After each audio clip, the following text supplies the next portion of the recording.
Ƙashi Safara'u kwana 90 ta yi wani bidiyon wawan kwana da ta sha mamaki ga wani mutum a ranar birthday ɗinta.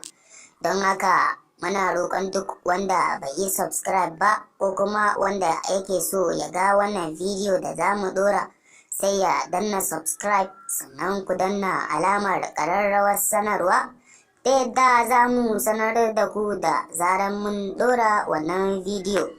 Wannan wani irin wawan ne da Safara'u kwana 90 ta samu, wanda ta yi barci sai ruwan nera ta ji daga saurayinta, wanda abun ya yi matukar bata mamaki, wanda abin ya matukan sha'awa shine mun ka kawo muku domin ku kalla.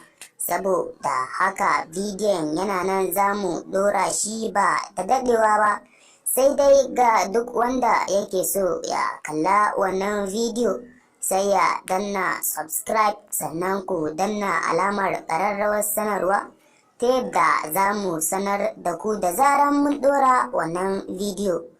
Mun gode.